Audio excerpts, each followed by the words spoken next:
Right ఇక్కడ దేశవ్యాప్తంగా నిరసనలు వెల్లువెత్తున్నాయి. ఏదైతే కాక్రోచ్ జనతా పార్టీ సంబంధించి నీట్ పేపర్ లీక్ పైన కూడా ఈ ఉద్యమాన్ని మొదలుపెట్టింది. ఈ ఉద్యమం పార్టీల వారీగా పాకినట్టుగా తెలుస్తుంది. అలాగే నిరుద్యోగులు తెలంగాణ నిరుద్యోగులు పోలీస్ రిక్రూట్మెంట్ ఇస్తున్నారు, 10,000 ఉద్యోగాలు కూడా ఇవ్వాలి, లేకపోతే మేము కూడా పెద్ద ఎత్తున నిరసన చేస్తామని చెప్పేసి వాళ్ళు కూడా రోడ్డెక్కుతున్న పరిస్థితి. మనతో పాటు నిరుద్యోగ జేసీ నాయకులు అస్మా గారు ఉన్నారు, మాట్లాడదాం. ఎట్లా చూస్తారు? దాదాపు చాలా రోజుల నుంచి కూడా మీ ఉద్యోగాల కోసం కూడా నిరాహార దీక్షలకు కూర్చున్నారు, ప్రెస్ మీట్లు పెట్టారు, ధర్నాలో ఎన్నోసార్లు కూడా ప్రెస్ మీట్ ఏర్పాటు చేసి భారీ బహిరంగ సభలు పెట్టి అయినా కూడా స్పందించకపోవడం, రకరకాల మాటలు మాట్లాడడానికి ప్రయత్నం చేస్తోంది ప్రభుత్వం. ఏం చూస్తా ఉన్నారు? ఇప్పుడు బంధన్ కూడా చెప్పారు, ఏం జరుగుతుంది?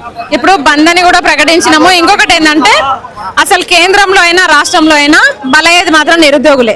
అక్కడ బీజేపీ వల్ల అక్కడ నష్టపోతున్నారు, ఇక్కడ కాంగ్రెస్ వల్ల ఇక్కడ తెలంగాణ రాష్ట్రంలో కూడా నష్టపోతున్నారు. ఇక్కడ రేవంత్ రెడ్డి విద్యాశాఖ మంత్రి, అక్కడేమో ధర్మేంద్ర ప్రధాన్ విద్యాశాఖ మంత్రి, అక్కడ నీట్ పేపర్లు లీకేజ్లు, ఇక్కడ గ్రూప్ 1లు ఈ పేపర్లు లీకేజ్లు. అసలు లీకేజ్లు లేకుండా మీరు ఏదన్నా ఎగ్జామ్లు పెడుతున్నారా? లీకేజ్లు అవుతున్నాయంటే ఫస్ట్ విద్యాశాఖ మంత్రుల్ని మార్చొచ్చు కదా. అవే విద్యాశాఖ మంత్రుల్ని ఎందుకు పెడుతున్నారు? ఆయన చేసిన తప్పిదాలను మళ్ళీ చేసేటట్టు ఎందుకు చేస్తున్నారు? ఇప్పుడు ఇన్ని ఉద్యమాలు నడుస్తున్నాయి, ఉవ్వెత్తి నెగుస్తున్నాయి కాబట్టి ఏదో ఒక స్టేట్మెంట్ ఇచ్చి నిరుద్యోగుల్ని చల్లబరిచే ప్రయత్నాలు చేస్తున్నారు. మరి నిరుద్యోగులు తిన్న దెబ్బలకి వాళ్ళకి జరిగిన నష్టానికి బాధ్యత ఎవరు వహిస్తారు? కేసులు అయిన వాళ్ళపైన దానికి బాధ్యత వహిస్తారా నరేంద్ర మోడీ గారు?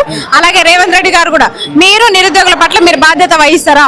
కేసులు పెట్టిరు, లాఠీ చార్జీ చేయించిరు, ఇబ్బంది పెట్టిరు మహిళల్ని, ఇన్ని చేసి అసలు అందుకే చెప్తున్నా కదా, ధర్మేంద్ర ప్రధాన్ అలాగే రేవంత్ రెడ్డి గారు ఇద్దరు కూడా విద్యాశాఖ మంత్రి పదవికి రాజీనామా చేయాలి.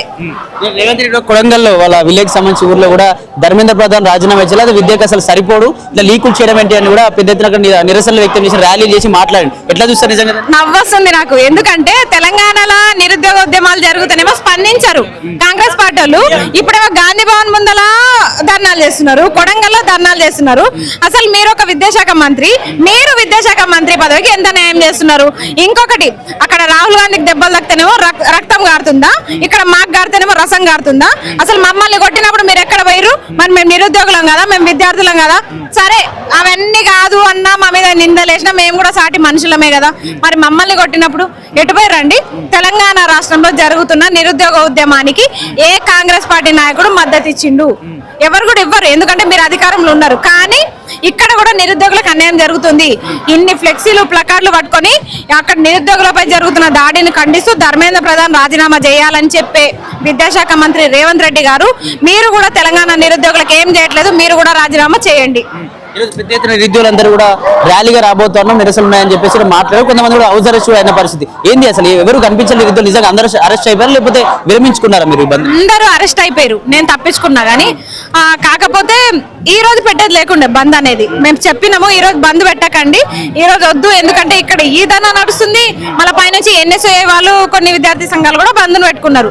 ఈ రోజు పెట్టకుండా ఉంటే బాగుండే, ఎందుకంటే తెలంగాణ బంద్ అని మనం నిర్ణయించినప్పుడు ధర్నా చౌక్లో కూడా పురుగు ఉండొద్దు, అలాంటి టైంలో పెట్టాలి. బంద్ అంటే అన్ని వర్గాలు కూడా మనకు సపోర్ట్ చేయాలి.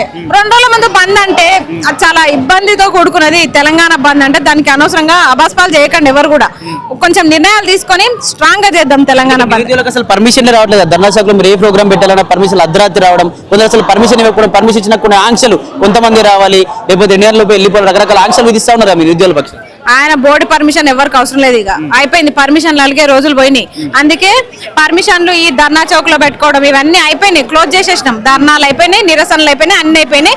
నెక్స్ట్ ఎత్తులు చాలా వెరైటీగా ఉంటాయి, వ్యూహాలు వెరైటీగా ఉంటాయి. పోలీసు ఉద్యోగాలకు సంబంధించి రేవంత్ రెడ్డి హామీ ఇచ్చిన తెలంగాణ ఆవిర్భావ దినోత్సవం వేడుకన 18,000 ఉద్యోగాలు ఖాళీ ఉన్నాయని చెప్పేసి 5,000 మాత్రమే నోటిఫికేషన్ ఇవ్వడం, కనీసం ఇప్పటికి కూడా మీ పట్ల చర్చలు లేకుండా, అంటే మీతో మాట్లాడకుండా అవే కొనసాగించడం, త్వరలో ఇస్తాం వాయిదాల వారిగా అంటూ మాట్లాడుతూ ఉన్నారు. అటు ఈ ఉద్యమం ఎంత దూరం వెళ్ళే ఛాన్స్ ఉంది, ఏం చెప్పాలంటే? ఇప్పుడు ధర్మేంద్ర ప్రధాన్ రాజీనామా చేయాలని కొడంగల్ చౌరస్తాలో ఫ్లెక్సీలు పట్టుకొని ప్లకార్డులు పట్టుకొని నిలబడ్డ ఈ తెలంగాణ విద్యాశాఖ మంత్రి, మేము కూడా మీకు ఒకటే చెప్తున్నాము, మీరు నిరుద్యోగులకు చేసిన అన్యాయానికి మీరు పోస్టులు పెంచండి అంటే ఇంటిని దాగండి అని చెప్పిన మాటకి అదే కొడంగల్లో ఖచ్చితంగా అటో ఇటో అవుతుంది, కానీ ఖచ్చితంగా ధూమ్ధాంలు రస్తారోకాలు కొడంగల్లోనే చేస్తాం. మీకు పర్మిషన్ ఇచ్చిరు, ఆయన ఊరు కాబట్టి ఆయన పర్మిషన్లు ఇచ్చిరు, మేము కూడా అప్లికేషన్ పెట్టినాము, పర్మిషన్ రాగానే చేస్తాం. నిరుద్యోగ ధూమ్ధాం చేస్తాం.